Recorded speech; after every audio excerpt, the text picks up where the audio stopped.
दोस्तों, कैसे हैं आप सब? उम्मीद करती हूँ आप सब बिल्कुल ठीक होंगे। आने वाले एपिसोड में कहानी काफी ज्यादा रोमांचक और इंटेंस होने वाली है। एक तरफ झेंडे और मीरा होटल के बाहर आर्य और अनु को देख रहे हैं। झेंडे के मन में तरह तरह के ख्याल आने लगते हैं। उसे लगता है कि अनु केवल अवसरवादी और बेवकूफ नहीं, बल्कि बहुत ही बेकार और चरित्रहीन लड़की है। झेंडे पूरी कोशिश करता है कि आर्य को समझा सके कि वह जिस लड़की के लिए इतने भावुक हो रहे हैं, वह उनकी कोई परवाह नहीं करती। झेंडे कहता है कि आर्य, अगर तुम चाहो तो उस होटल में अनु तुम्हें रोकने की कोशिश भी नहीं करेगी। उसकी यह बातें सुनकर आर्यवर्धन का गुस्सा हद से बाहर हो जाता है। गुस्से में आकर आर्यवर्धन अपने बचपन के सबसे करीबी दोस्त झेंडे को जोरदार थप्पड़ मार देता है। यह सब सिर्फ और सिर्फ अनु की वजह से होता है। झेंडे के लिए यह सब असहनीय होता है।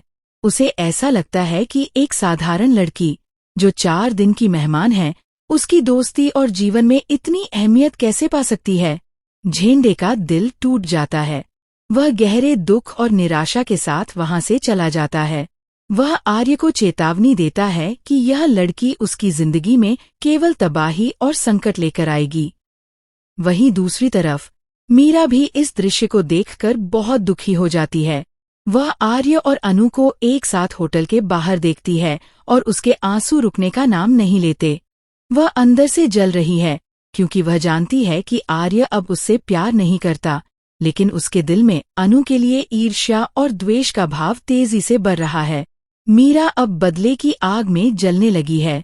वह सोचने लगी है कि कैसे वह अनु को सबक सिखाए और आर्य की नज़र में अपनी अहमियत वापस ले सके। इस बीच अनु का परिवार भी अपने हालात से परेशान है। शर्मा जी, जो अनु के पिता हैं, पूरे मोहल्ले के सामने उसे डांटते हैं और चिल्लाते हैं कि तुम इतनी बेवकूफ कैसे हो सकती हो। उन्होंने उसे समझाया कि उसने अपने माता पिता को कितना तनाव दिया और एक बार भी फोन करके हालचाल बताने की समझ नहीं पाई। शर्मा जी का गुस्सा और चिंता दोनों ही चरम पर हैं। वे चाहते हैं कि अनु समझे कि छोटी छोटी लापरवाहियां भी परिवार के लिए कितनी मुश्किलें खड़ी कर सकती हैं। लेकिन कहानी में ट्विस्ट अब शुरू होने वाला है। आर्य अपनी मां के साथ अनु के घर आने वाले हैं, ताकि उनके लिए शादी का प्रस्ताव रख सकें। हालांकि बात इतनी आसान नहीं होगी।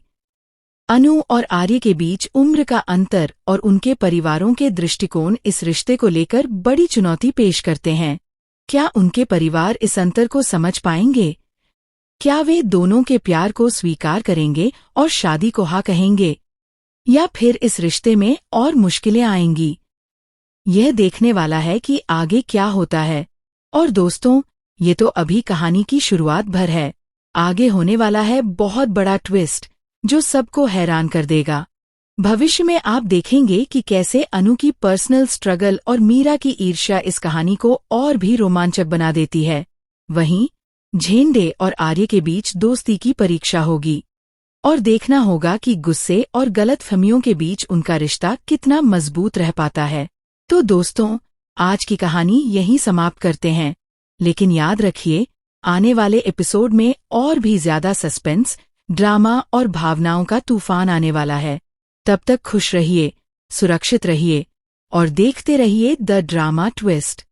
और हाँ, चैनल को लाइक, शेयर और सब्सक्राइब करना बिल्कुल मत भूलिए।